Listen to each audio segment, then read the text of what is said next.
Friends, कैसे हैं आप लोग। आप सभी का आपके अपने चैनल इग्नो गाइडेंस में बहुत बहुत स्वागत है। फ्रेंड्स, आज का जो वीडियो है ये BHDI 182 का है, हिंदी भाषा और संप्रेषण का, जिसमें हम ब्लॉक 1 लेंगे हिंदी भाषा का विकास और यूनिट 1 इसमें लेंगे हिंदी भाषा का विकास देखेंगे, साथ में भाषा का स्वरूप और प्रकृति देखेंगे। ठीक है, तो चलिए फिर देख लेते हैं। इम्पोर्टेंट ये आपके लिए एक टॉपिक भी है, इम्पोर्टेंट वीडियो भी है, इम्पोर्टेंट क्वेश्चन इसके अंदर है।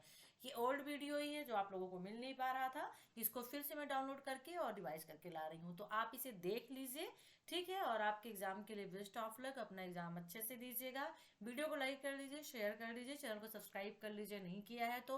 ग्रुप से यदि नहीं जुड़े हुए हैं तो ग्रुप से जुड़ जाइए। उसके लिए क्या करना होगा, वीडियो के डिस्क्रिप्शन बॉक्स पे व्हाट्सएप एंड टेलीग्राम का लिंक दिया हुआ है, तो उससे ज्वाइन हो सकते हैं आप। ठीक है, तो चलिए फिर देख लेते हैं हिंदी भाषा का विकास में भाषा का स्वरूप और प्रकृति भी, और भी बहुत कुछ इसके अंदर है। जब आप वीडियो देखेंगे तो आपको पता चलेगा।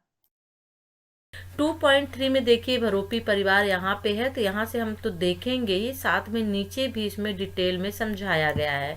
तो ये देखिए भरोपी परिवार यानी कि विश्व की प्रमुख भाषा परिवार के अंतर्गत आती है भरोपी परिवार। ठीक है, और भारतीय जो आर्य भाषाएं होती हैं वो भी इसी वर्ग के अंतर्गत आती हैं। तो भरोपी परिवार में कौन कौन सी जो लैंग्वेज भाषाएं हैं वो आती हैं, जैसे देख लीजिए कि इसमें संस्कृत है, जो पुरानी लैटिन लैंग्वेज है, ग्रीक है, प्राचीन भाषाएं हैं, हिंदी है, अंग्रेजी है, फ्रांसीसी, जर्मन, फारसी आदि जो है आधुनिक भाषाएं इसके अंतर्गत आती हैं, किसके, भरोपी परिवार के अंतर्गत। ठीक है, और क्योंकि यूरोप की भाषाएं हैं और भारत की जो भाषाएं हैं वो भी इसके अंतर्गत आएंगी। तो इस भाषाओं में एक परिवार में होने का आधार इनकी शब्दावली तथा वाक्य स्तर पर साम्य है, जो एक मूल भाषा से निकले होने के कारण इनमें विरासत में आया है। यानी कि मेन इसकी विशेषता आप कह लीजिए भरोपी परिवार की, कि जो शब्दावली और वाक्य स्तर है वो बिल्कुल सेम है और मूल भाषा से निकले हैं ये। ठीक है, और इस सामान्य भाषा में समझने के लिए हम ऐसे शब्दों को देख सकते हैं जो पारिवारिक संबंधों को सूचित करने वाले शब्द हैं। यानी कि इन भाषाओं में, भरोपी भाषा में जो शब्द हैं वो पारिवारिक संबंधों को सूचित करते हैं और भाषा के संबंध को भी प्रकट करते हैं। जैसे उदाहरण के तौर पर हम यहाँ पे एक एग्जाम्पल ले लेते हैं कि संस्कृत को आधुनिक भारतीय भाषाओं की जननी कहा जाता है। हमें पता है कि संस्कृत जो है वो जो आधुनिक भाषाएं हैं, भारतीय भाषाएं, उसकी जननी कहा जाता है, जन्मदाता। और इसी तरह हिंदी, पंजाबी और भाषाई जो भाषाएं हैं उसको भगिनी या सहोदर भाषाएं कहा जाता है। ठीक है, तो यहाँ पे संस्कृत को जननी और हिंदी पंजाबी जो भाषा उसको सहोदर भाषाएं कहा जाता है। देखिए जैसे यहाँ पे संस्कृत जननी हो गई यानी कि जन्म देने वाली, तो संस्कृत को इन भाषाओं की माँ कह दिया गया और संस्कृत से ही जो भाषाएं जन्म ले रही हैं। ठीक है ना, सहोदर का मतलब एक उधर से, तो संस्कृत से जो भाषाएं बनने से हिंदी पंजाबी है तो इनको सहोदर भाषाएं कहा जाता है। ठीक है, अब यहाँ पे देख लेते हैं जो भारोपी परिवार की भाषाएं, इनके 8 वर्ग हैं। कितने वर्ग हैं? 8 वर्ग। आपको भारोपी परिवार के बारे में लिखना, शब्द तो नहीं दिया लेकिन 20 नंबर का क्वेश्चन है तो 100% 500 या 600 वर्ड यानी 500 से 600 शब्दों में आपको लिखना होगा।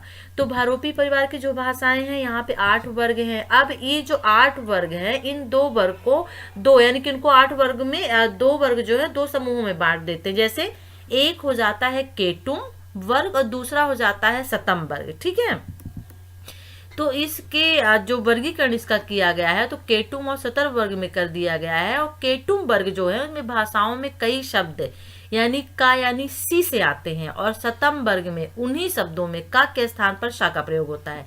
समझिएगा, जो 2 वर्ग बांटे गए हैं, केटुम में जो का, केटुम का पहला वर्ड का हिंदी में देखते हैं, अगर हम इंग्लिश की बात करते हैं तो सी आ जाता है।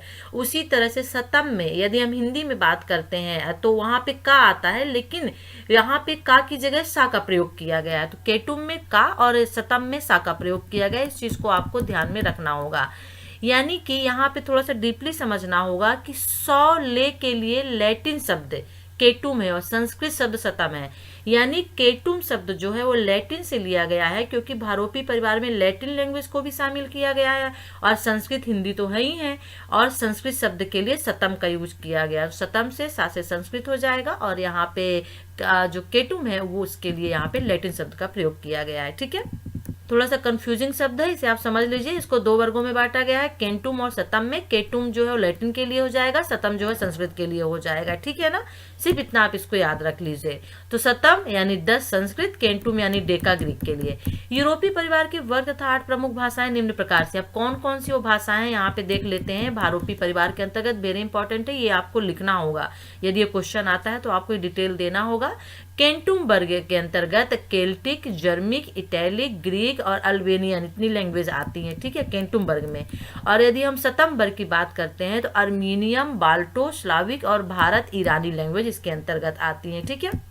अब यहाँ पे केंटुम वर्ग का दिया हुआ है, तो ये लैटिन भाषा से संबंधित है, ग्रीक भाषा से संबंधित है। तो यहाँ पे इंग्लैंड, आयरलैंड, फ्रांस क्षेत्र में भाषा बोली जाती है। केल्टिक, ठीक है ना, यानी केंटुम वर्ग के अंतर्गत केल्टिक भाषा आती है जो इंग्लैंड, आयरलैंड, फ्रांस में बोली जाती है। और मूल अंग्रेज जाति केल्ट थी, इसलिए इसको केल्टिक कहा गया, ठीक है ना। और वेल्स, आयरिश आज इसकी प्रमुख भाषाएं हैं। इसी तरह से जर्मनिक भाषाएं आ जाती हैं। यूरोप की दो प्रमुख भाषाएं अंग्रेजी और जर्मनी है, जो इस वर्ग की भाषा के अंतर्गत आती हैं। कहाँ कहाँ बोली जाती हैं ये भी आप देख लीजिए, ठीक है। इटैलिक भाषा जो है प्राचीन भाषा लैटिन थी और जो धर्म और ज्ञान विज्ञान की भाषा के रूप में पूरे यूरोप में प्रसिद्ध थी। और जो बाइबिल था वो न्यू टेस्टामेंट लैटिन में ही लिखा गया था। तो इटैलिक जो है वो फ्रेंच, स्पेनिश, इटालिक, पुर्तगाली आदि जगह पर बोली जाती है। इसी तरह से ग्रीक को देख लीजिए। ग्रीक जो है ये उपभाषा ग्रीक देश यानी यूनान में है और ग्रीक प्राचीन भाषा है। और लैटिन, ग्रीक के कुछ भाषाएं हैं, संस्कृत जो बहुत ही प्राचीन भाषाएं हैं, ठीक है ना। और साहित्य की दृष्टि से अत्यंत संपन्न। जनरली हम देखते हैं जो इंग्लिश वाले वर्ड होते हैं वो ग्रीक या लैटिन भाषा से ही निकल के आते हैं क्योंकि बहुत पुरानी भाषाएं हैं, ओके। तो यहाँ पे इसे आप देख लीजिए और लिख लीजिए। बस इनमें से दो दो लाइनें आप लिख लीजिए कहाँ किस देश में बोली जाती हैं, किस तरह की भाषाएं हैं, ठीक है। शतम वर्ग में देखिए अल्बेनियन आ गया। इसकी जो उत्पत्ति है आधुनिक भाषा अल्बेनिया में बोली जाती है। आर्मीनियन जो है उपशाखा जो है इसकी भाषा है तुर्की के पश्चिम पूर्वी यूरोप में बोली जाती है। बाल्टो स्लाविक जो भाषा है इसकी दो शाखाएं बनाई गई हैं, उपशाखाएं बाल्टिक और स्लाविक बनाई गई हैं, ठीक है। कहाँ बोली जाती हैं ये भी देख लीजिए।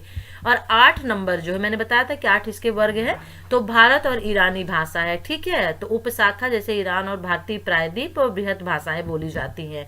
अब इसके बारे में विस्तार से थोड़ा हम नीचे देखें यूरोपीय भाषा के बारे में। जब आप इसे स्क्रॉल करके नीचे आएंगे तो यहाँ पे आपको देखिए विस्तार से इसके बारे में बताया गया है, ठीक है। 2.5 में हम चलते हैं और यूरोपीय भाषा के भारोपीय भाषा के बारे में यहाँ पे देखिए भारोपीय परिवार की क्या विशेषताएं हैं ये यहाँ पे, तो विशेषताएं आप यहाँ से देख लीजिए। बस इसमें 8 मेन वर्ग हैं जो भाषाएं बोली जाती हैं, ये क्या कहलाती है, किस तरह से निकली है, किस तरह से भाषा बनी है भारोपीय परिवार। इसको आप, क्योंकि भाषाएं जब बोली जाती हैं तो उससे लोग भी जुड़ते हैं, क्योंकि लोग भाषा को यूज करते हैं, बोलते हैं, इसलिए इसको भारोपीय परिवार कहा गया है, ठीक है ना। तो इसे आप यहाँ पे देख लीजिए। पीडीएफ जो मैं डिस्क्रिप्शन बॉक्स पे दे दूंगी। चलिए मैं दूसरा जल्दी से क्वेश्चन ले लेती हूँ। एक इसमें और आप देख लीजिएगा क्वेश्चन थोड़ा सा, विश्व की भाषा तथा भाषा परिवार क्या क्या है। ये वेरी इंपॉर्टेंट आपके लिए क्वेश्चन हो सकता है क्योंकि आप भाषा पढ़ रहे हैं। भाषा में विश्व की भाषा या भारत की कौन कौन सी भाषाएं होती, भाषा परिवार है, वेरी इंपॉर्टेंट है। 4 भाषा परिवार है भारत में और कितनी बोलियां बोली जाती हैं, कितनी भाषाएं जो है यहाँ बोली जाती हैं, ठीक है ना। तो भाषा परिवार क्या कहलाता है ये देख लीजिएगा, वेरी इंपॉर्टेंट आपके लिए बन सकता है। तो जो अभी हम पढ़ रहे थे, विश्व के भाषा परिवार के अंतर्गत भारोपीय परिवार आता है, ठीक है, जिसमें भारत और यूरोप परिवार होता है, ठीक है। इसे आप देखिएगा यहाँ पे। और साथ में विश्व के भाषा परिवार में 10 भाषा परिवारों को शामिल किया गया, यानी विश्व की जो भाषा परिवार है उनमें 10 भाषाओं को शामिल किया गया। पहला भारोपीय परिवार, अगर भारत का नहीं पूछता है, विश्व का, यदि मान लीजिए भारोपीय परिवार नहीं पूछता है, विश्व का भाषा परिवार पूछ देता है तो उसमें आपको भारोपीय परिवार लिखना है और साथ में 8-9 और भाषा परिवार लिखने हैं। वो कौन कौन से, चलिए एक नजर देख लेते हैं। तो जैसे यहाँ पे पहला भारोपीय परिवार हो गया, पिसेमेटिक हेमेटिक परिवार हो गया, ठीक है ना। अरबी जो भाषा इसमें उल्लेखनीय होती है, मध्य एशिया पुरानी बेबुलियन की तरफ जो बोली जाती थी वो भाषाएं इसमें शामिल हो जाती हैं। अरबी भाषाओं को इनमें जोड़ा गया है, ठीक है ना। अरबी जो कुरान की रचना इन्हीं भाषाओं में हुई है। फिर सूडानी भाषा परिवार है जो कि उत्तरी अफ्रीका में सूडान तथा अन्य देशों में बोली जाती है। नाइजर कांगो परिवार है, ये जो क्षेत्र है शेष अफ्रीका के अंतर्गत आते हैं, ठीक है ना। तो इनका यहाँ पे जो है और विस्तार हुआ है नाइजर कांगो का, ठीक है, यानी अफ्रीका में। यूरल अल्टाइक परिवार है जो कि फिनलैंड की तरफ बोली जाती है। इसमें तुर्की, मंगोल भाषा, मंच भाषा आदि आती है, ठीक है, कुछ दो भाषा याद कर लीजिए। द्रविड़ भाषा परिवार है, वेरी इंपॉर्टेंट, ये आपका भारत का भाषा परिवार के अंतर्गत द्रविड़ भाषा परिवार आता है, ठीक है। तो ये जो भाषा परिवार है दक्षिण भारत में बोली जाती है, तमिल, तेलुगु, कन्नड़, मलयालम भाषा परिवार है, ठीक है ना। और इन भाषाओं में जो संस्कृत और अरबी जो फारसी शब्द हैं उन हजारों शब्द इनमें जोड़े गए हैं, यानी कि अरबी और फारसी शब्द भी जोड़े गए हैं, और जिनके कारण ये आर्य भाषाओं के निकट आती हैं, ठीक है। चीनी तिब्बती परिवार भी है, यानी चीनो तिब्बत भाषाएं इसके अंतर्गत आती हैं, म्यांमार, बर्मा वगैरह जो हैं इसके अंतर्गत आते हैं। ऑस्ट्रो एशियाटिक परिवार, ये भी भारत परिवार है, ये भी भारतीय भाषा परिवार यदि पूछा जाए। मैंने 4 का जिक्र किया था तो एक आर्य निकल गया, ये दूसरा है ऑस्ट्रो एशियाटिक परिवार।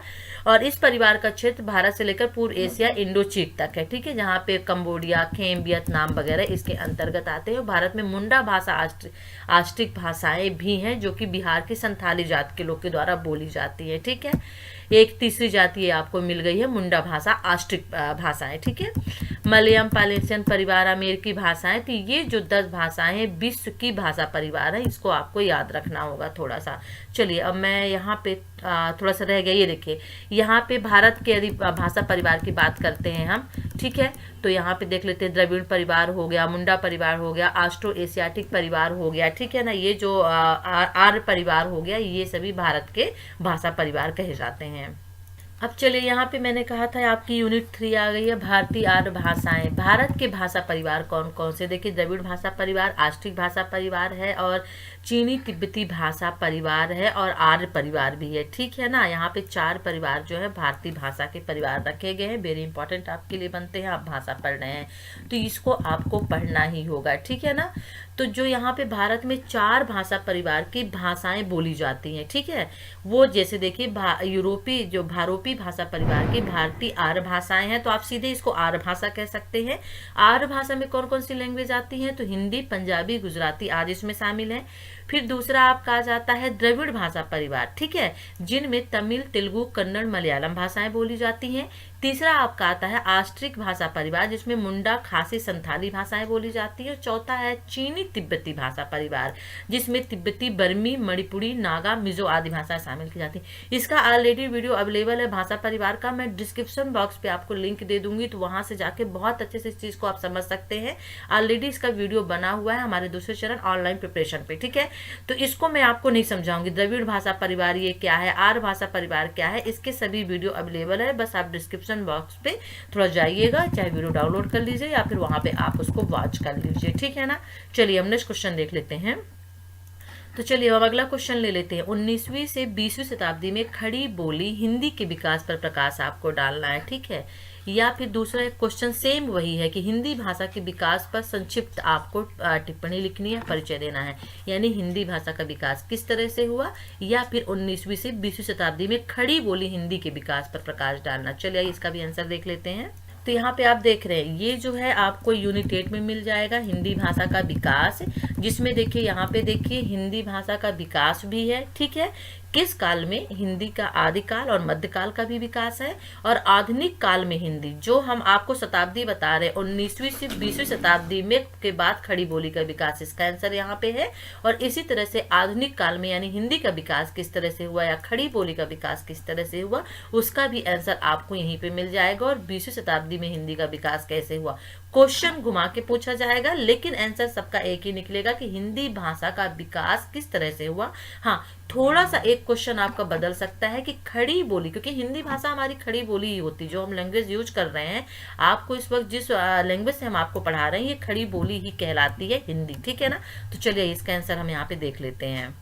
तो देखिए हिंदी भाषा का विकास किस तरह से हुआ, ठीक है ना, यहाँ पे सीधे से लिखा हुआ है कि सबसे पहले संस्कृत, फिर पाली, प्राकृत और अपभ्रंश, इन भाषाओं से होकर के संस्कृत से पाली में आया, पाल से प्राकृत में आया, प्राकृत से अपभ्रंश में आया, इन सभी से होता हुआ हिंदी का विकास हुआ। ठीक है, यानी हिंदी शुद्ध खड़ी हमें मिली। आपको पता है, आपको लिखना भी पड़ेगा। सबसे पहले स्टार्टिंग में जो हमारे वेद वगैरह लिखे गए हैं, पुराण वगैरह लिखे गए हैं, पुराण वगैरह, ये संस्कृत लैंग्वेज में लिखे गए। फिर उसका जब रूप बदला और जब बौद्ध धर्म आया, जैन धर्म आया, तो पाली और प्राकृत लैंग्वेज हो गई। उस वक्त के जो साहित्य में मिलते हैं पाली और प्राकृत में, अशोक का जो साहित्य था, ब्रह्म पाल प्राकृत, ये लैंग्वेज मिली।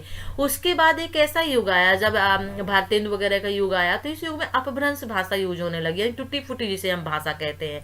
एक रीजनल लैंग्वेज, एक बोली जो कुछ क्षेत्रों में बोली जाती थी, उस लैंग्वेज का यूज होने लगा। देन इसके बाद हिंदी का विकास हुआ, जिसे हम शुद्ध खड़ी हिंदी बोलते हैं।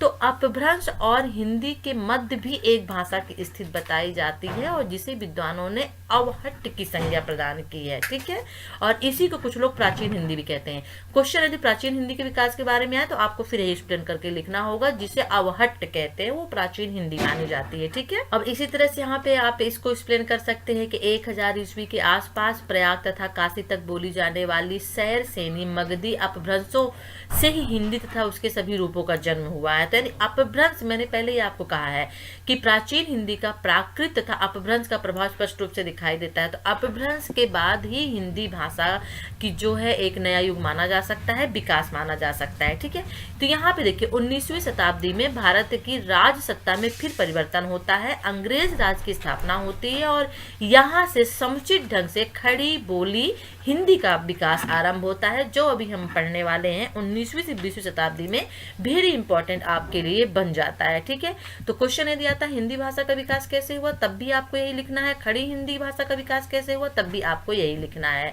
तो यदि हम यहाँ पे थोड़ा सा देख लेते हैं कि यदि हिंदी भाषा के विकास की कहानी 1000 ईसा के आसपास शुरू होती है, और 1000 वर्षों में इतिहास का अध्ययन 3 चरणों में कर सकते हैं। हिंदी का आदिकाल जो 1000 से 1500 ईसा तक माना जाता है, हिंदी का मध्यकाल जो 1500 से 1800 ईसा माना जाता है, और हिंदी का आधुनिक काल।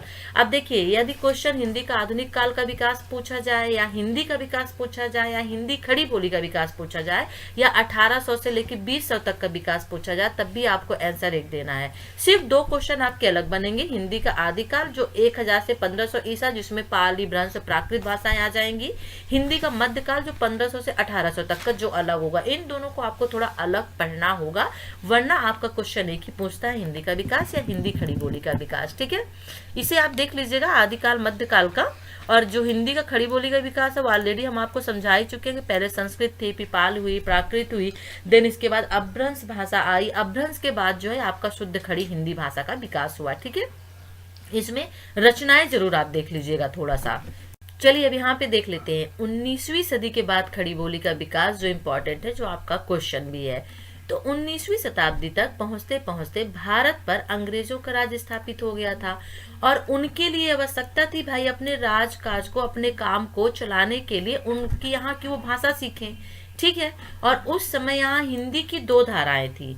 एक तो हिंदी के बोलचाल का रूप, और दूसरा जो था रूप था वो मुस्लिम दरबारों में होता हुआ था। यानी एक जो थी उर्दू फारसी मुस्लिम लैंग्वेज बोली जाती थी, मुस्लिम दरबारों में चलती थी क्योंकि मुगल काल था, और दूसरा एक हिंदी का था जो यहाँ की लैंग्वेज थी, बोली जाती थी। ठीक है, तो यहाँ पे यह वह रूप था जिसका प्रयोग मुसलमानों के दरबार में होता था, और जिनका नाम उर्दू पड़ा। यानी हिंदी और उर्दू दोनों तरह की लैंग्वेज यहाँ पे बोली जाती थी। अंग्रेजों के लिए जो उर्दू थोड़ा मुश्किल होता था अपने कामकाज को चलाने के लिए, क्योंकि यहाँ की जो आबादी थी वो हिंदू थी, यहाँ का जो यहाँ की भाषा थी वो हिंदी थी, इसलिए अंग्रेजों ने हिंदी भाषा को चुना, हिंदी खड़ी बोली को चुना लोगों के बीच में पहुंचाने के लिए और अपने कामकाज को फैलाने के लिए। और इस प्रकार जो खड़ी बोली थी हिंदी को स्वीकृति मिली और धीरे धीरे इसका विकास हुआ। और इसका एक कारण जो था यह भी था कि बंगाल में ईस्ट इंडिया कंपनी का जिन सामंतों से पहले पहल संपर्क हुआ उनके दरबारों में खड़ी बोली का प्रचलन था। यानी कि अंग्रेजों ने अपने व्यापार को बढ़ाया और अपने व्यापार को बढ़ाने के लिए ईस्ट इंडिया कंपनी का प्रचार प्रसार किया, और जिन सामंतों से इनका सामना हुआ वो मिले, उनकी जो बोली थी वो खड़ी हिंदी बोली थी। मेन एक इंपॉर्टेंट यहाँ पे टॉपिक आपको लिखना होगा, ठीक है।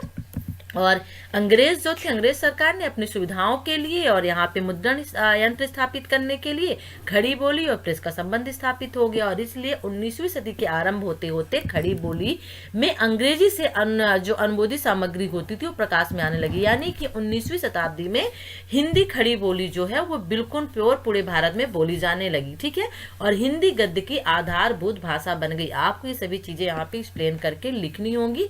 आप इसे थोड़ा सा और पढ़ लीजिए यहाँ पे, क्योंकि अपने जो भी था, चाहे वो राजनीतिक हो, चाहे वो सामाजिक हो, चाहे वो आर्थिक हो, चाहे वो शैक्षिक आधार हो, अंग्रेजों को आगे बढ़ने के लिए इन सभी चीजों में हिंदी खड़ी बोली को प्रयोग करना था। और इसलिए उन लोगों ने उर्दू के बजाय हिंदी को चुना, हिंदी खड़ी बोली को चुना।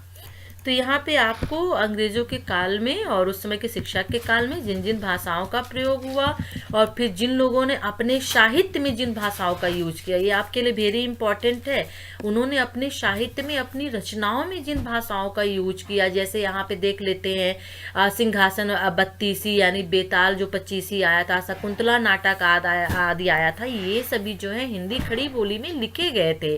ठीक है, तो वहाँ पे उर्दू और हिंदी का तो एक तरह से कहना चाहिए कि वर्चस्व था, लेकिन उर्दू से भी आगे हिंदी खड़ी बोली निकल गई, क्योंकि अंग्रेज जो थे इस बोली को ज्यादा पसंद करने लगे और अपने कामकाज में इस बोली को शामिल करने लगे। तो इसमें कुछ नहीं करना है, कुछ आप जो रचयिता है, राइटर है, लेखक है, उनको ले लीजिए, उनकी कुछ जो रचनाएं हैं उनको ले लीजिए, उस टाइम में जो 19वीं शताब्दी में लिखी गई, इसमें बहुत सारे आपको मिल जाएंगे और उनको लेके कुछ नाम लेके लिख दीजिए। ठीक है ना, और थोड़ा सा इसको पढ़ लीजिएगा। मैं जो ये पीडीएफ जो है ना, मैं आपको डिस्क्रिप्शन बॉक्स पे भी दे दूंगी। जिन लोगों के पास बुक नहीं होगी तो वो इसको देख के आराम से अपनी प्रिपरेशन कर सकते हैं। ठीक है ना, जैसे पत्र पत्रिका और खड़ी बोली का विकास, ये सभी 19वीं शताब्दी में हुआ था। ठीक है ना, और इस युग में हिंदी पत्रकारिता जन्म लेती, यानी हिंदी पत्रकारिता जो है इसी युग में शुरू हुई है। इसीलिए क्वेश्चन 2-3 बार आपके एग्जाम में पूछा गया, 19वीं शताब्दी में हिंदी खड़ी बोली या हिंदी साहित्य का विकास या हिंदी का विकास। ठीक है, और जिससे हिंदी के विकास को दुगनी शक्ति एवं गति प्राप्त होती है। ठीक है, और कलकत्ता निवासी जो पंडित युगल किशोर हैं, उनको हिंदी पत्रकार कला का जन्मदाता माना जाता है। ठीक है ना, और यहाँ पे थोड़ा सा अगर आप ये भी लिख देंगे, जो उदंत मार्टन जो आपका पहला पत्र प्रकाशित किया गया था, इस चीज को थोड़ा आप लिख देंगे तो अच्छे मार्क्स ला सकते हैं। ओके, चलिए अब थोड़ा सा अगला क्वेश्चन हम जल्दी से ले लेते हैं आपका। देखिए क्वेश्चन इसमें है, भारत के प्रमुख भाषा परिवारों का परिचय दीजिए। ये जो क्वेश्चन है ये पूछा गया था जून 2019 में, जस्ट अभी पिछले एग्जाम में पूछा गया था। और वही भाषा परिवार है, 4 भारत के प्रमुख भाषा परिवार हमने आपको बताया था। ठीक है ना, तो इसे आप चीनी, तिब्बती, आर्य, द्रविड़, तो इसे आप देख, और एक राष्ट्रीय भाषा परिवार है, 4 भाषा परिवार है, तो आप देख लीजिएगा। ठीक है ना, ओके। अब यहाँ पे हिंदी, उर्दू और हिंदुस्तानी के आपसी रिश्ते के प्रमुख को आधार को स्पष्ट करना, तो देखिए अभी जस्ट मैंने आपको इसमें बताया था। ठीक है ना, तो इसे आप यहाँ पे देख लीजिएगा। इसके ऊपर हिंदी उर्दू जो लैंग्वेज मैंने आपको बताई थी पढ़ लीजिएगा, जो आपसी रिश्ते थे उनके बारे में यहाँ पे आपको ये देखिए हिंदी और उर्दू का परस्पर संबंध क्या है, यहाँ पे आपको इसका आंसर मिल जाएगा। ठीक है ना, जैसे बोलचाल और लिखित भाषा क्या कहलाती है, इनके संबंध को स्पष्ट करना है। देखिए बोलचाल की जो भाषा होती है वो जनरली 3 से 4 या 5 किलोमीटर में बदल जाती है। ठीक है ना, लेकिन जो लिखित लैंग्वेज होती है वो राजकीय लैंग्वेज होती है, स्टेट लेवल पे होती है। तो इसका भी जो वीडियो अवेलेबल है, मैं डिस्क्रिप्शन बॉक्स में मैं उस प्ले लिस्ट का लिंक दे दूंगी। जैसे आप प्ले लिस्ट को क्लिक करेंगे, वहां पे हिंदी भाषा से संबंधित पूरे वीडियो ओपन हो जाएंगे। और जब आप थंबनेल देखेंगे तो थंबनेल में ही आपको जो है क्वेश्चन लिखे हुए मिल जाएंगे, तो आप उस वीडियो को ओपन करके पढ़ लीजिएगा। ठीक है, तो आप जरूर डिस्क्रिप्शन बॉक्स पे जो लिंक रहेगा वीडियो का, उनको जरूर देखें। हिंदी का मानकीकरण, मानकीकरण क्या कहलाता है, वेरी इंपॉर्टेंट है भाषा मानकीकरण। तो इस कोई भी भाषा को मानकीकरण कैसे किया जाता है, किस तरह से बनती है, इसका भी वीडियो अवेलेबल है, तो आप वॉच कर लीजिएगा। ठीक है, एक ये भी देख लीजिएगा, भारतेंदु युग में हिंदी, वेरी इंपॉर्टेंट। आप हिंदी पढ़ रहे हैं, हिंदी भाषा पढ़ रहे हैं, भारतेंदु युग के बारे में ना पढ़ें तो, क्योंकि ये 19वीं शताब्दी की ही बात है। ठीक है ना, तो इसलिए इनके टाइम में भी कुछ आपको कवि जो है या जो लेखक हैं उनके राइटर्स जो हैं उनके नाम आपको लिखने होंगे, और साथ में उनकी जो कविताएं या फिर जो उनकी रचनाएं हैं उनके बारे में लेके यहाँ पे चलना होगा। गद्य और पद्य विधाओं का यहाँ पे बहुत ज्यादा यूज हुआ था, खड़ी बोली को यहाँ पे आधार बनाया गया था। ब्रज भाषा इस वक्त भी 19वीं शताब्दी में भी ब्रज भाषा जो है वो नहीं छूटी थी। ठीक है ना, कविता जो थी वो ब्रज भाषा में ही लिखी जाती थी भारतेंदु युग में भी। ठीक है, 20वीं शताब्दी में हिंदी क्या था, तो ये देखिए इसका आंसर आपको यहाँ पे मिल जाएगा। तो ये वाला जो PDF है आपके लिए वेरी इंपॉर्टेंट है और इसे आपको नहीं छोड़ना है। स्वतंत्रता काल के दौरान हिंदी का क्या विकास था, क्या काल था, क्या दशा थी, सबका आंसर आपको यहाँ पे मिल जाएगा, ठीक है ना। तो फ्रेंड्स सभी के आंसर आपको यहाँ पे मिल जाएंगे हिंदी भाषा का। यहाँ पे यूनिट 8 में हिंदी भाषा का विकास आपके लिए वेरी इंपॉर्टेंट बन जाता है। यहाँ पे हिंदी भाषा का विकास किस तरह से हुआ, हिंदी का आदिकाल, मध्यकाल, आधुनिक काल में हिंदी के कैसे विकास हुआ, यानी खड़ी बोली का विकास, 19वीं सदी के बाद खड़ी बोली का विकास कैसे हुआ, 19वीं से 20वीं शताब्दी जो क्वेश्चन आपका था, हिंदी और उर्दू का परस्पर क्या संबंध था। आपको पता है कि हम हिंदी भी बोलते हैं, उसमें उर्दू भी वर्ड यूज किए जाते हैं, ठीक। चलिए फिर नेक्स्ट वीडियो के साथ हम आपसे फिर मिलेंगे, और वीडियो अच्छा लगे तो लाइक करिए, शेयर करिए, चैनल को सब्सक्राइब नहीं किया सब्सक्राइब कर लीजिए। ओल्ड क्वेश्चन पेपर नेक्स्ट एक दूसरा जो वीडियो है उसमें दिया हुआ है, इसमें सिर्फ हम आपको देंगे PDF एंड उस वीडियो के लिंक लेक्चर वीडियो के। नेक्स्ट वीडियो के साथ हम आपसे फिर मिलते हैं, तब तक के लिए टेक केयर, बाय।